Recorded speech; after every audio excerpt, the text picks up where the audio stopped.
Well, everyone, I would like to thank you for joining us this evening for Companions on a Journey in the Spring Grove family when a loved one dies from COVID-19. Our thoughts and our prayers are with each of you during this journey. And while I wish we weren't meeting this way, I'm glad that you've taken this step on your journey to find hope, strength, and healing. With me tonight, I have Anne-Marie Quadebogan, who is our clinical supervisor, and Bella King, who is a University of Cincinnati social work intern, who will be joining me and presenting this evening. And I am Sheila Montefiore-Canosa, founder and executive director of Companions on a Journey Grief Support.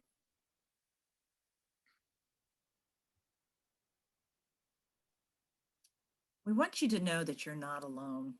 There are over 28 million people who have come down with coronavirus, and over 502,819, so almost 503,000 people have died from coronavirus in the US.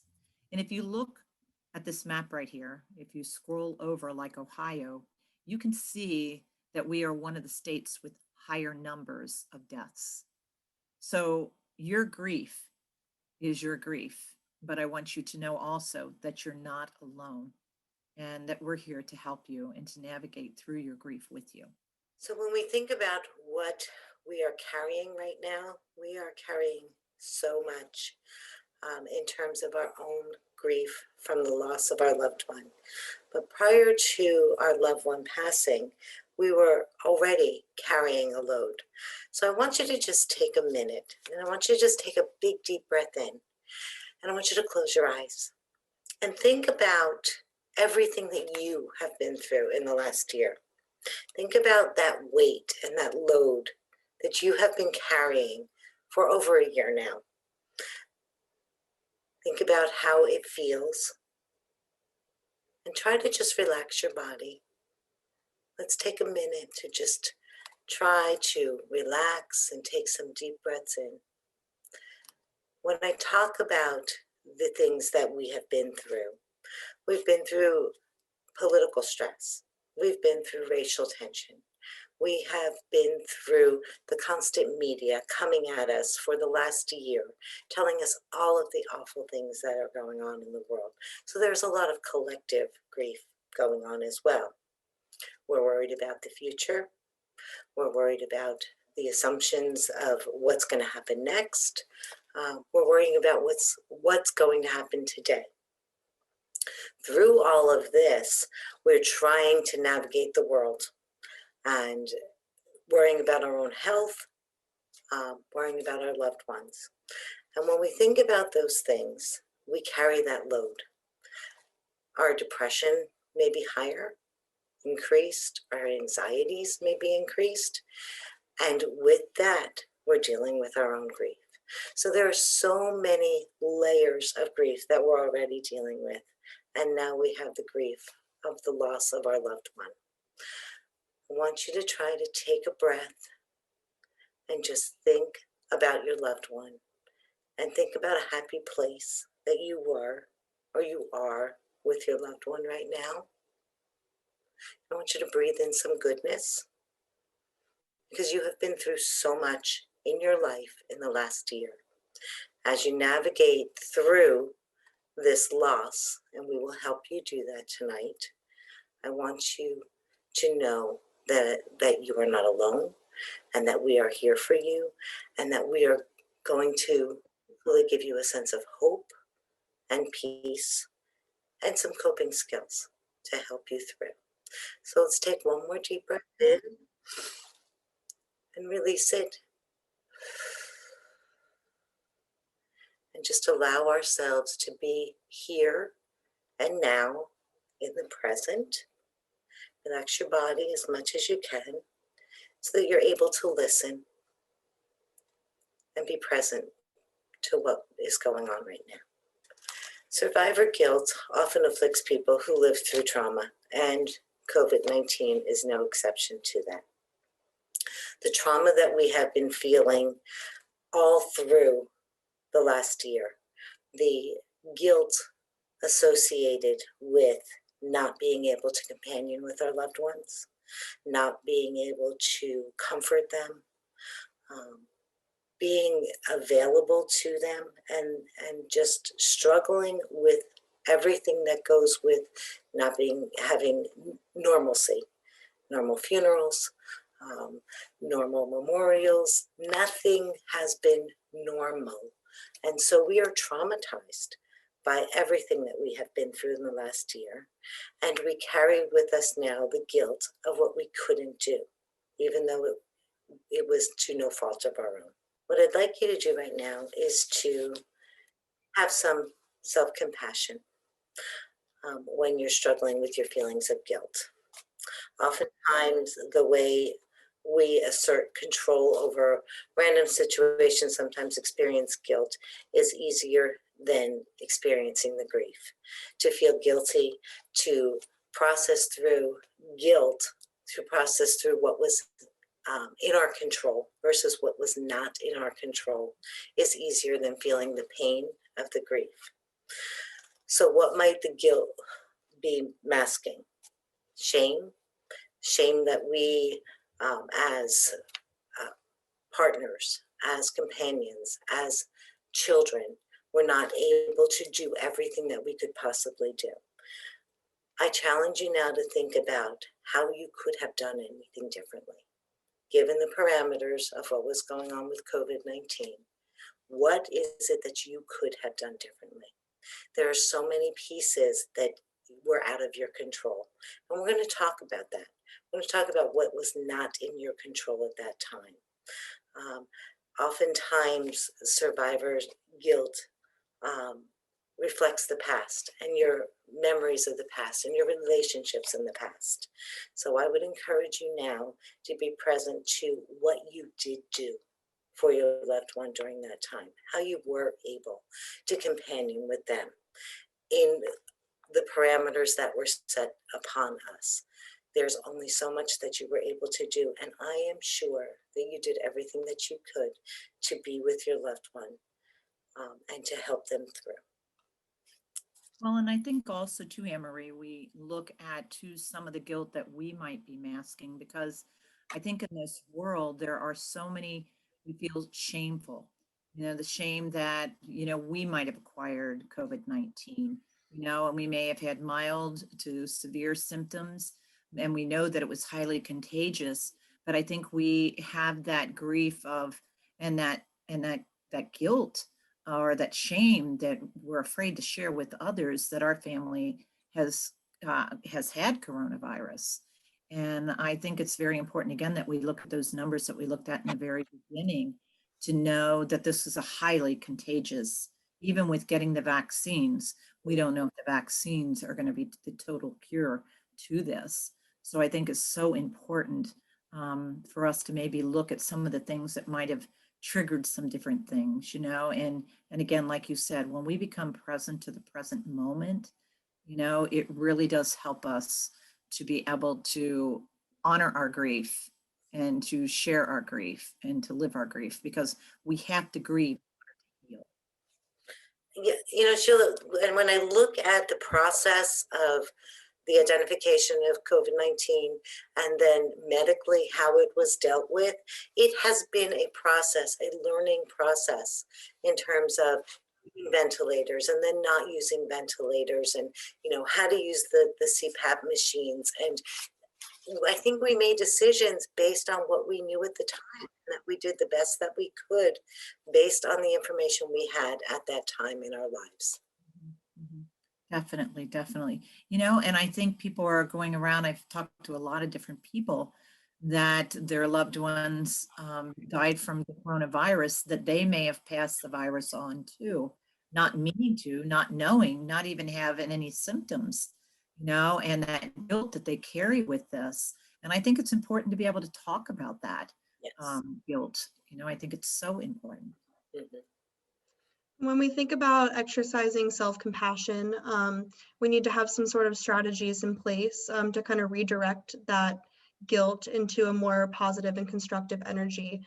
And one of the best ways to do that is to be able to be open with your family and your friends about how you're feeling, as well as coming to things like what you're at right now, support groups and building that community with others who can share that experience with you.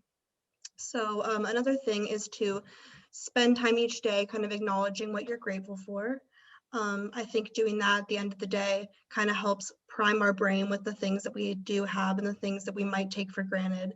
And those are things that are really important to focus on, and always remind yourself of. Maybe before you go to bed, write down 3 things you're grateful for. Think of them when you wake up. Another strategy is to write a list of your should haves and your shouldn't haves. So kind of to face that guilt head on and say, all right, what is it that weighs on me so much that I feel that I should have done, or that I shouldn't have done? And kind of remind yourself that we all have things that we would do differently if given the chance. But we didn't have that knowledge at that time. And we know that we did do the best we could in that moment for ourselves and for others. So identify any regrets that you can act upon. For example, thanking a friend who you never properly thanked. So maybe in those 2 lists, you will find something that you could actually do and act upon. So maybe that could help kind of process through some of those feelings, acting on the things you know you could do. So, and then forgive yourself for those regrets you can't act upon, because like I said before, you did what you could at that time and with the knowledge that you were equipped with. So recognizing what you have done well and congratulate yourself for it. This can help put things in a better perspective. So these are things you can write down in a diary, in a journal, on a sticky note, and kind of repeating them to yourself. Those are things like mantras, and repeating that again and again. It can sound really silly, but those are things you will start to believe and start to feel as they're repeated to you, and as you actively write them and think them. And one thing that we often suggest is when you have that guilt or you wish you could have had more time with your loved one to say goodbye or to let them know how much you love them, write them a letter. Let them know how much you love them, the things that you cherished about them. If there was things that you regretted, I remember I wrote a letter once to my mother, and I was the oldest of 6 kids. And I remember thinking, okay, did I do anything that I needed to apologize for? And so I did, and I just said, Mom, I apologize for anything that I ever did, and, it made me feel better at the end that I got to really write about how much I loved her. And I really realized how much she loved me. So I would highly recommend writing a letter to your loved one. You can probably also figure out what she would say to that, right? Absolutely. We often say to, put that letter away. And a couple of weeks later, pull that letter out and maybe write a letter, having them write the letter to you. Yes. And it's so healing to be able to do that. Mhm. The one thing I want you to all to know with grief affects everyone, and grief just doesn't come from loss, it comes from change. So again, when we talk about the many layers of grief that we have, I think it's important to realize that we have to find ways to be able to create a balance. And often I will give a slinky out and I'll hold it up and I will talk about the protective walls that we build. We build these walls to protect our hearts, to protect our wounds, and then we have a hole in our heart. We feel as though somebody has reached in our chest, pulled our heart out. It is a pain like no other. There are times that you feel like you can't even breathe, or if you're, can you even live through this? I remember at the death of my husband, I remembered saying, okay, dear God, just go ahead and take me and the children, because there's no way we can get through this, because the pain was so painful. It was a true physical pain. Not that it would end my life, but it was painful. And so there's the shock and the numbness. This comes naturally. It can last for hours or it can last months. And then there's the disorganized stage. I tell everybody to think of your mind as something that's used to everything in chronological order.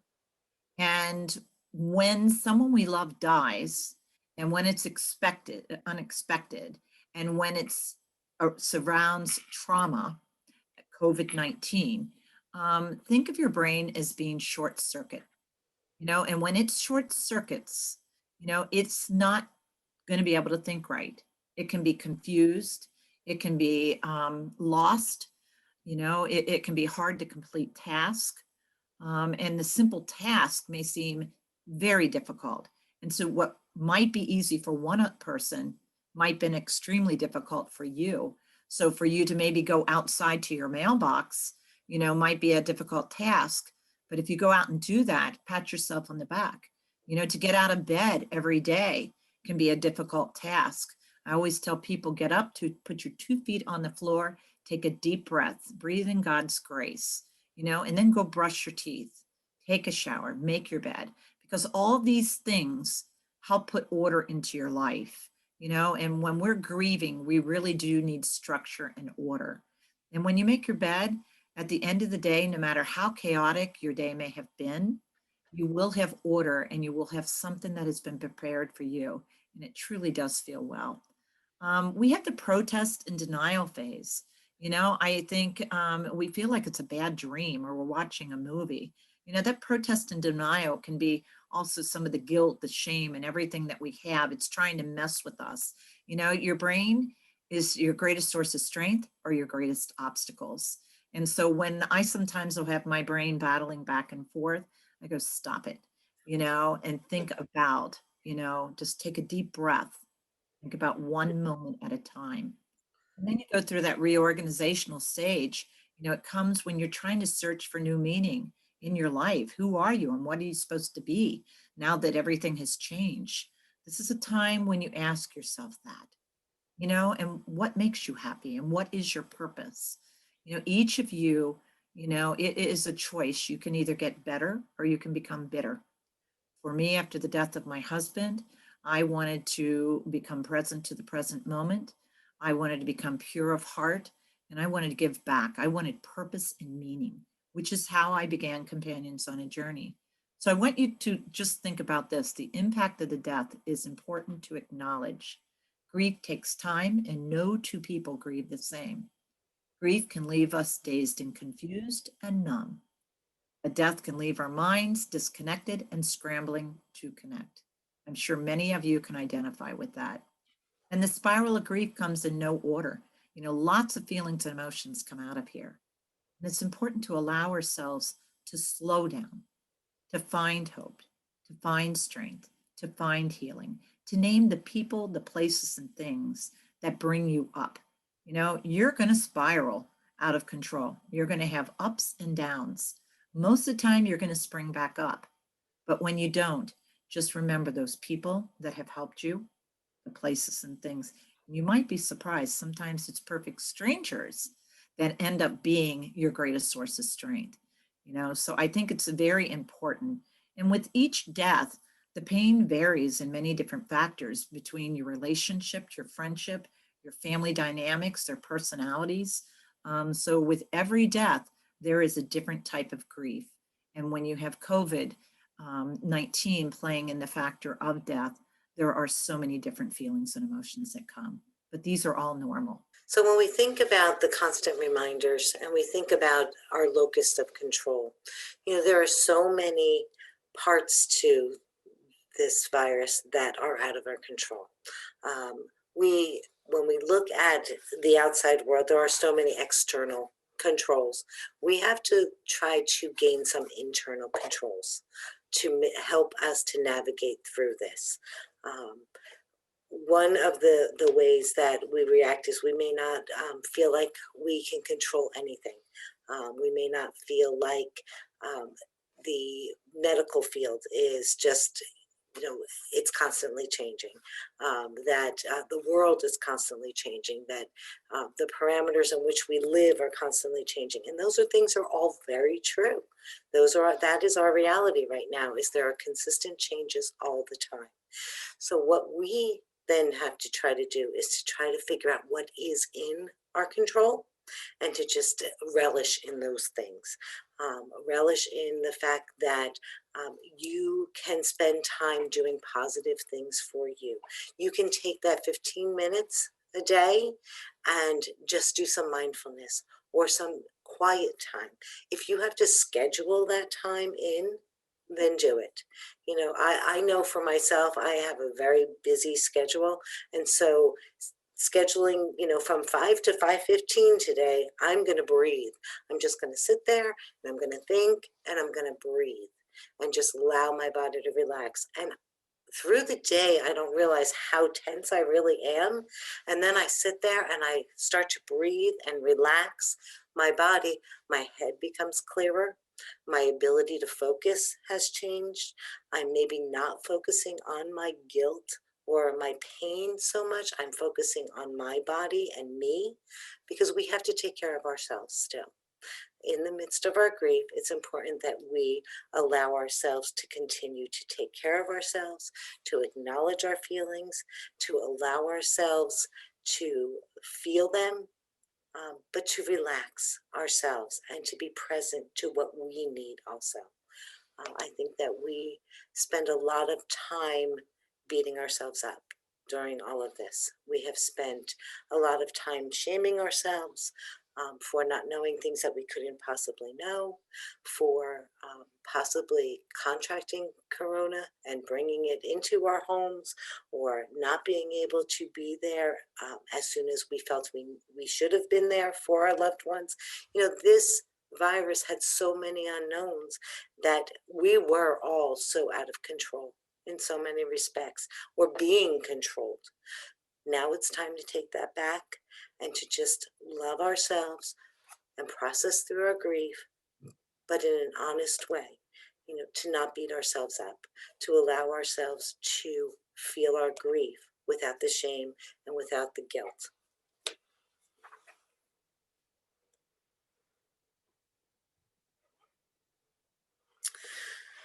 So it is human nature to look back at what's happened in the past and wonder how things would be different if we did things differently. The truth is, you did the best you could at the time with the information that you have.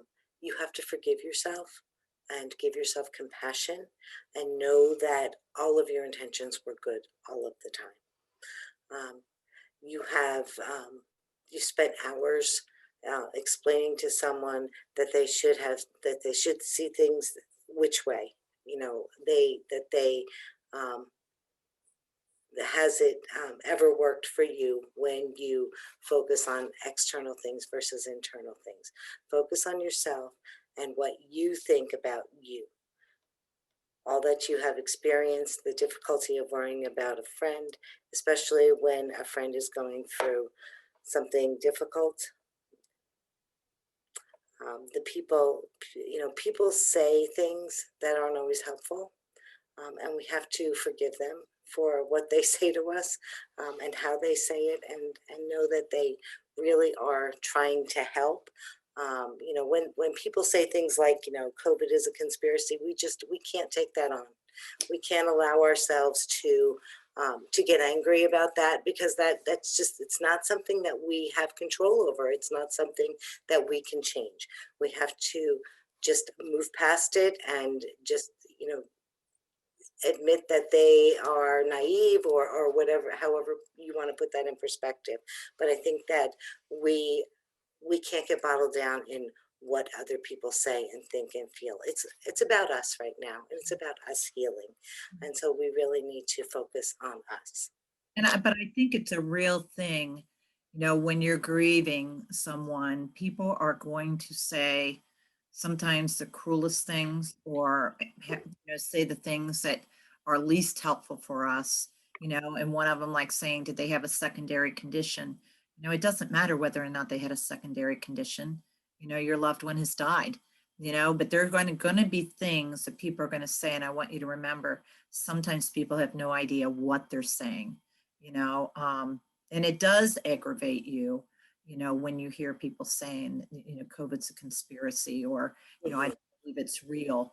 All those things do bother a person, because we know they're real. I mean, if they weren't real, we would be able to bring back your loved ones, but I think, again, it's allowing your mind to go to the greatest depths of allowing it to take you down, or thinking they have no idea what they're saying. Because that's what I had to do a lot of times. Right. Like, they have no idea what they're saying. Right. And I am not allowing that to bring me down more. Rather, what I am going to remember is that I loved my loved one with all my heart and soul.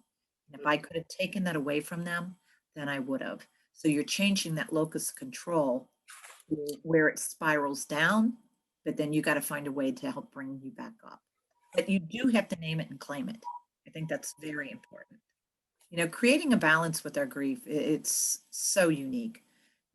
Grief is unique and not anyone grieves the same way. And it comes in many different shapes and sizes. And I want you to know it's okay to cry. It's okay to laugh as well as to feel sad. You're going to have some really sad days and you're going to have some really great days.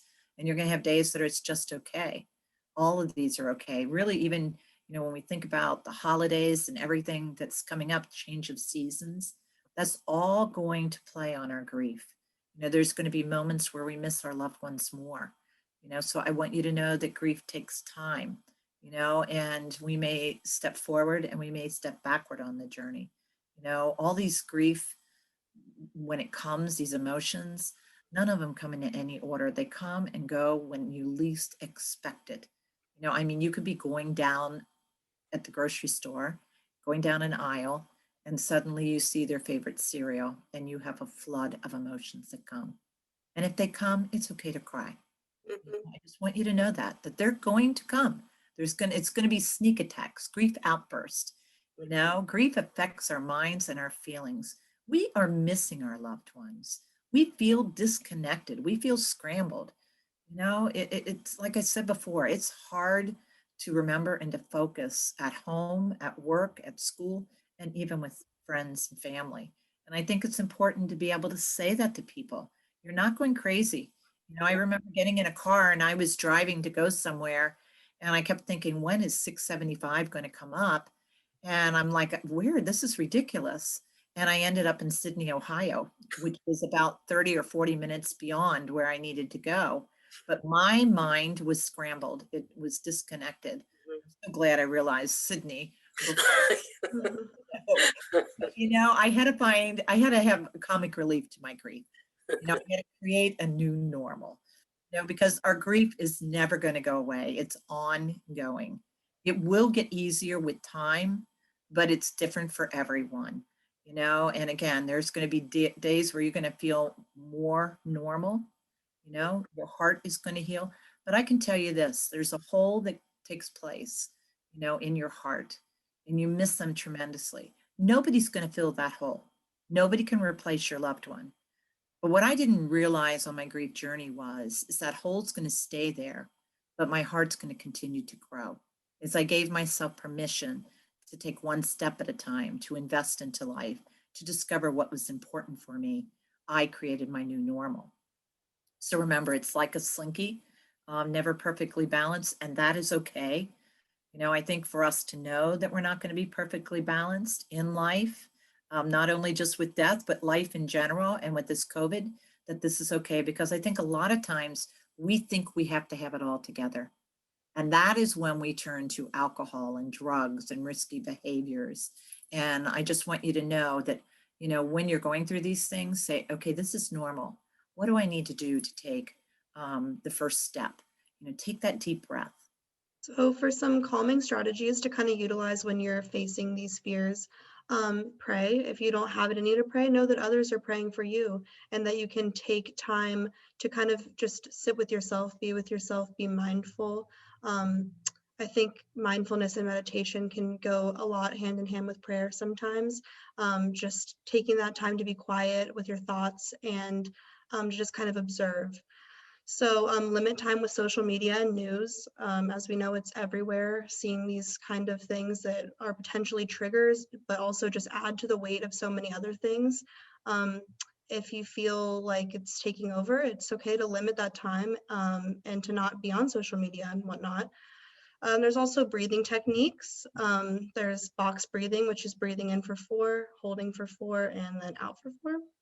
And then there's 4-7-8, which is the same, of breathing in for 4, holding for 7, out for 8.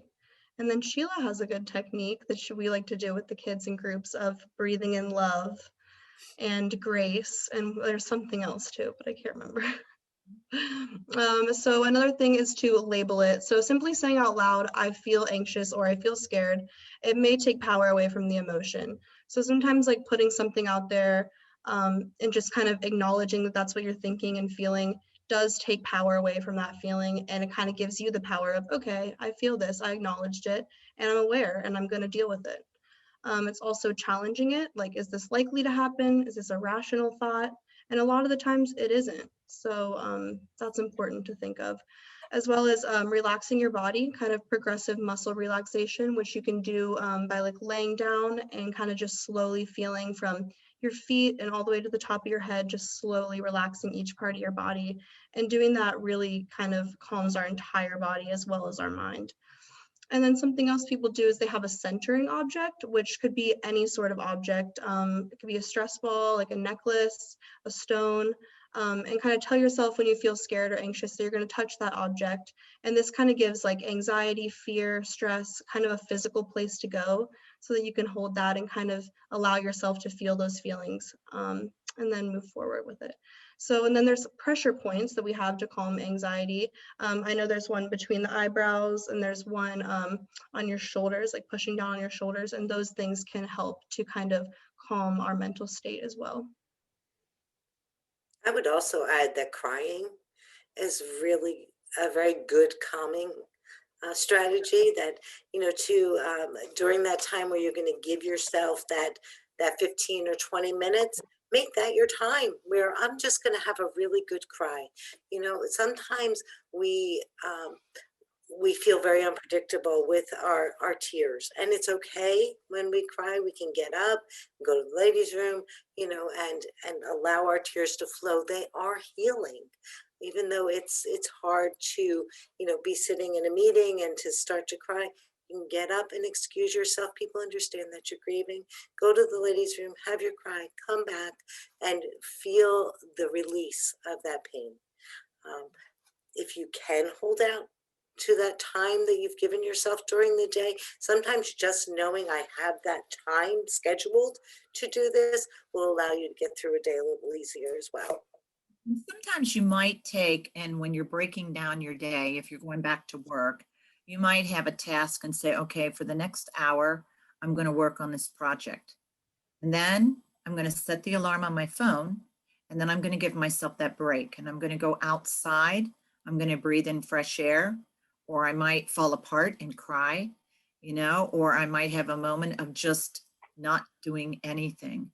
And I think when we can do that and you pat yourself on the back that you've made it through that hour, because it's taking one moment at a time, one breath at a time, one step at a time, you know, and eventually you can take 1 hour. I think it's very important. And going outside is so important. And I know I always tell people, go outside and take your shoes off. And they tell me I'm crazy. Don't do it in the snow, but go outside, take your shoes off, and just put your feet in the grass. It's very grounding. If you want to go out in the snow and try it, power to you, but you might want to wait for that one till the spring. You know, and I would say, you know, exercise, you know, laughter, exercise, yawning, crying, all those things produce an endorphin within our body that it's like a natural calming medication, you know, and so use those. I would say pick up the phone and call someone. If people are not calling you, then you call them. You know, a lot of times people are afraid to call us because they're afraid they're going to make us upset, when all we really need is to be able to hear our loved one's name. If you want to hear their name, sometimes you have to be the icebreaker and you have to say their name. And don't be embarrassed that if somebody would say, how are you doing?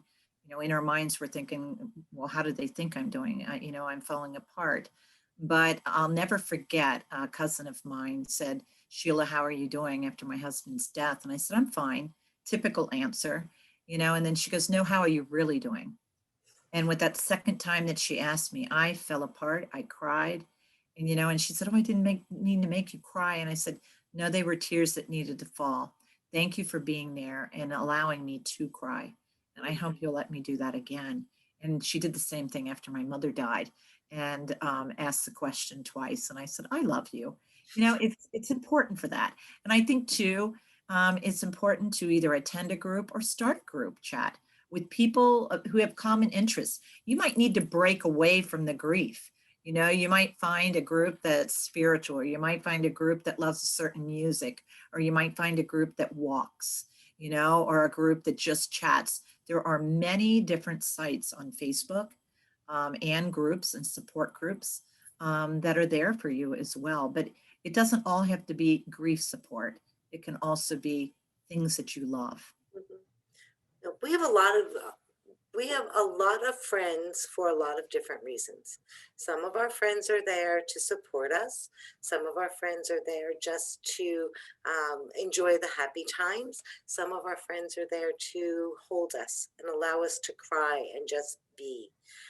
Know those groups of people, know those individuals and what they mean to you in your life, and use them appropriately to get what you need from them. I'm sure they're happy to give it to you. People don't always know what to do. Well, Sometimes we have to tell them. and I agree with you, Anne-Marie. I remember I had a friend that I did not even know her after my husband's death. She came up to me, her name is Holly, and came up to me after church one day. And she said, my name is Holly. I've prayed for your husband and your family.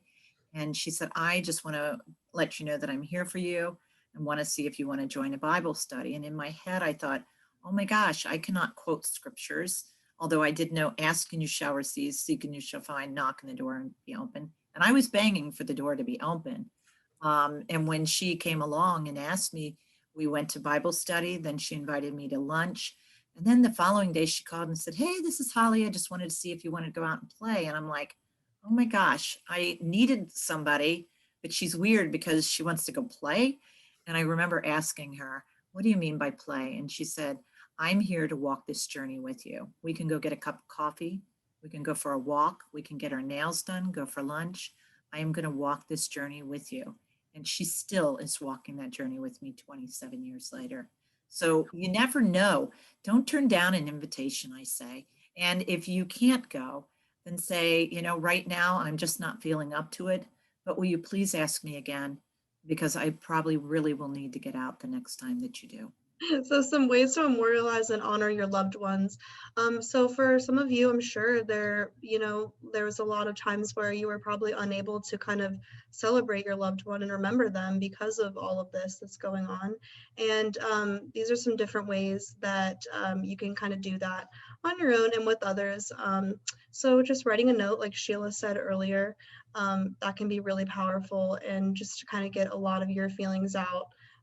That's a good way to put it, good way to do it, put a pen to paper. And then to create a small memorial in your house, put some items they loved or that bring you peace on a desk or in a corner, and just somewhere you can sit and be with your loved one. And that goes the same for outside as well. I think having a place in your house where you can go to just kind of be with them, but also be with yourself and to take that time to be quiet. Maybe it's in those 15 minutes that you carved out or at any other time during the day. I think that could be really special. As well as creating a memory chain, write different memories or things you loved about your loved one on each paper and kind of create a little chain with that. I think that's a really good idea. Have a movie night where you watch your loved one's favorite movie. Tell stories about your loved one with others. I think that's big too. Talking about them, keeping their memory alive, being able to share those feelings with other people that knew them. Volunteer in honor of them in a safe way. Write a note of gratitude to someone who's made a difference in your loved one's life, and to create memory/gratitude jar. I think the jar could be really something cool because you can think of things throughout the day, write it down, put it in the jar, and then maybe just read them at a time that you're feeling really low or just anytime. I think it's important to take time for yourself. Give yourself a break. It's easy to think of all the things that you have to get done and should get done. But I can tell you in this world of grief, you're going to have a hard time remembering what you need to get done, or you're going to have a hard time completing things. I think we have to give ourselves a pat on the back when we do the little things. When you get stuck in as though you can't get stuff done, remind yourself that you're doing everything that you can at this moment. Grief is more exhausting, I was told once, than running a jackhammer for 8 hours a day. A father whose son had died said, Sheila, you exactly have that right. He said, I used to run a jackhammer and it's like running it 16 hours a day. So I think you need to take that breath and give yourself that grace. I think, we're blessed with phones. I cannot tell you how many times I send myself a text message of all the things that I need to do. I think about what I need to get done at the end of the day, about the things I didn't get done and the things that I want to get done the next day. So I jot them down. And if I complete one or two of those, great. And if I complete all of them, wow, then I've been superwoman that day. But we're super women and men just making it through the day when we're grieving. Feel your feelings. When difficult emotions arise, don't stuff them down because they can become like concrete. Give yourself the time and the space to feel them. Do what you need to let your emotions pass through. We've got to honor our grief. If we push it down and we keep going, it's going to wear us out and eventually it's going to sneak up, and I know sometimes people say, I'm not mad about my grief, yet they're snapping at everybody. They're trying to control everything, and when we have not had control over things, we do try to control everything. And so I guess we're kind of frustrated at the situation. So I think acknowledging those feelings, I think is important. And I think we have to fuel our body and fuel our brains. Eating great meals, move your body, participate in events. Like Anne Marie said, get outside. She told me once to go outside and put my feet in the ground. Oh, you're crazy. And this was at the beginning of COVID, Yeah. and she could try and do this. So I did that. And I also made my husband do it. And it really felt good. I mean, I didn't realize it would be. We have to do things to foster our mental health, and our emotional health. Journaling, meditation, speaking to a therapist, going to a support group, prayer, surrounding yourself with people. And sometimes it's just being present to that present moment. I think the thing that I really realized is I loved my quiet moments, because if I felt like crying, I could cry. Sometimes taking a hot bath. I know for myself that truly helped me to take a hot bath. And my children were so tense after their father died. And I would do the same thing, draw a warm bath for them. And some of my children to this day still do that. I think set small and attainable goals. I think if we say we're going to do this, and want to get through everything in one day, we have to remember Rome wasn't built in a day. Don't expect yourself to be the 5-star chef in a week, but, I remember somebody saying to me, would you like us to bring meals? And I thought, no, I can do everything. I don't need it. And then finally it was, no, I need to. And then I remember my son coming home and saying, Mom, I need clean underwear. And I thought, he's got like 12 pairs. How could he need clean underwear?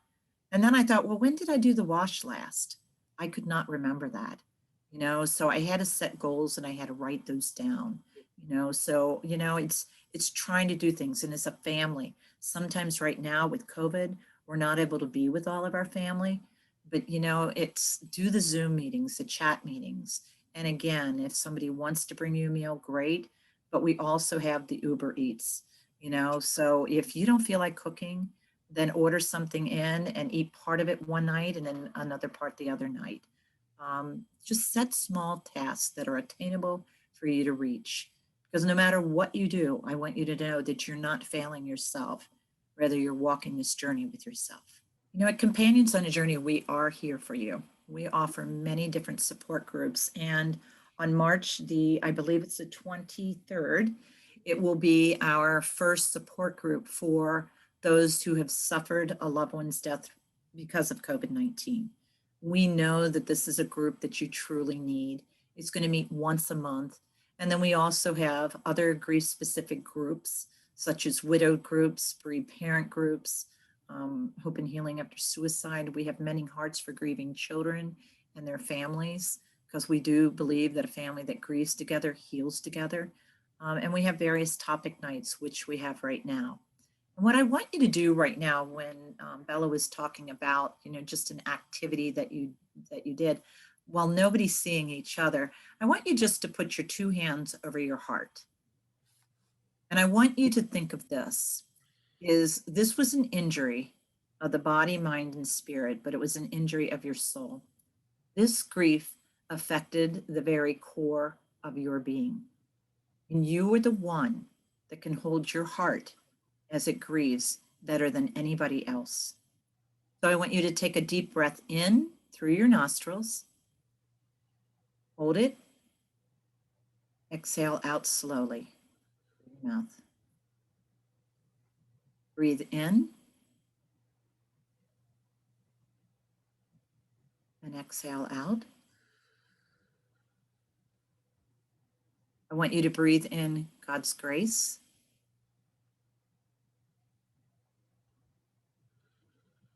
And exhale out. I want you to breathe in love.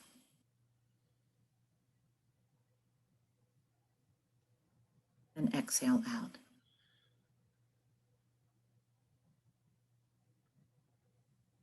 And you can open your eyes when you're ready. Sometimes we need to reset ourselves when we're grieving. We also have some resources here for you. And if you go to our website, you're going to see all kinds of different resources for you. And if you don't find it here, then don't hesitate to give us a call at our office or email us as well. There's so many great resources that are out here right now.